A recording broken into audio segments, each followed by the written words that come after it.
Gujarat అహ్మదాబాద్లోని Sardar Vallabhbhai Patel international airport నుంచి గురువారం London బయలుదేరిన ఫ్లైట్ నెంబర్ AI-171 కూలిపోయింది. ప్రమాదం జరిగిన సమయంలో దానిలో 242 మంది ప్రయాణికులు ఉన్నారని, దాదాపు వారంతా చనిపోయారనే వార్తలు వస్తున్నాయి. దీంతో అసలు విమానం ఎందుకు కూలిందనే దానిపై చర్చ జరుగుతోంది. ఇలాంటి విమాన ప్రమాదాలు జరిగినప్పుడు తరచూ వినిపించే పదమే బ్లాక్ బాక్స్. ఈ బ్లాక్ బాక్స్ ఏంటి, దీని పనేంటి, ఇది ఎందుకంత ముఖ్యమనేది తెలుసుకుందాం.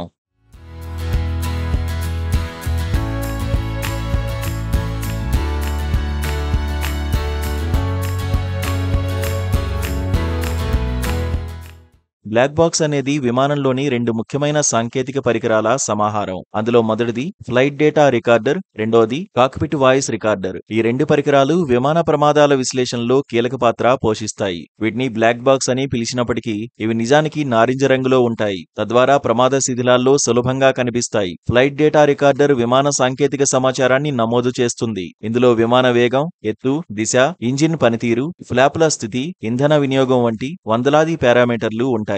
ఈ డేటా విమానం ప్రయాణించే ప్రతి క్షణం గురించి వివరణాత్మకంగా తెలియజేస్తుంది. ఉదాహరణకు, విమానం ఎందుకు ఉన్నట్లుండి కిందికి వచ్చింది, లేదా ఇంజిన్లో సమస్య ఎందుకు తలెత్తిందనే విషయాలను FDR డేటా ఆధారంగా విశ్లేషించవచ్చు.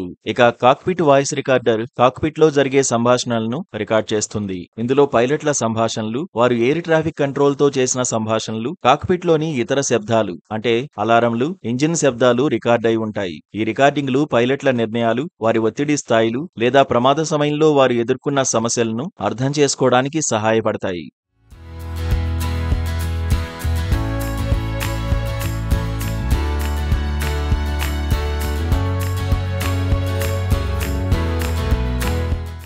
మరి విమాన ప్రమాదాల్లో ఇవి ధ్వంసం అవ్వవా అంటే అది దాదాపు అసాధ్యం. ఎందుకంటే బ్లాక్ బాక్సులు అత్యంత దృఢమైన పదార్థాలతో తయారు చేస్తారు. తద్వారా అవి తీవ్రమైన ప్రమాదాలు, అగ్ని ప్రమాదాలు లేదా నీటిలో మునిగిన సందర్భాల్లో కూడా పాడవకుండా ఉంటాయి. ఇవి సాధారణంగా విమానం తోక భాగంలో ఉంటాయి. ఎందుకంటే ప్రమాద సమయంలో ఈ ప్రాంతంలో తక్కువ నష్టం కలుగుతుంది కాబట్టి. అలాగే బ్లాక్ బాక్సులు అండర్ వాటర్ లొకేటర్ బీకాన్ తో అమర్చి ఉంటాయి. ఇది నీటిలో 30 రోజుల వరకు సిగ్నల్ ను పంపుతుంది. తద్వారా శిథిలాలను కనుగొనడం సులభమవుతుంది. ఈ బ్లాక్ బాక్స్ డేటా విశ్లేషణ ప్రమాద కారణాలను గుర్తించడంలో కీలకంగా మారుతుంది. ఉదాహరణకు 2009లో ఎయిర్ ఫ్రాన్స్ ఫ్లైట్ 447 ప్రమాదానికి పైలట్ తప్పిదం, సాంకేతిక లోపాలే కారణమని బ్లాక్ బాక్స్ డేటా ఆధారంగా తేలింది. ప్రస్తుతం అహ్మదాబాద్ లో జరిగిన విమాన ప్రమాద కారణాలు కూడా బ్లాక్ బాక్స్ ద్వారా పూర్తిగా వెల్లడవుతాయి. అధికారులు వీటిని పరిశీలించి ప్రమాద కారణాలకు సరైన వివరాలు తెలియజేస్తారు.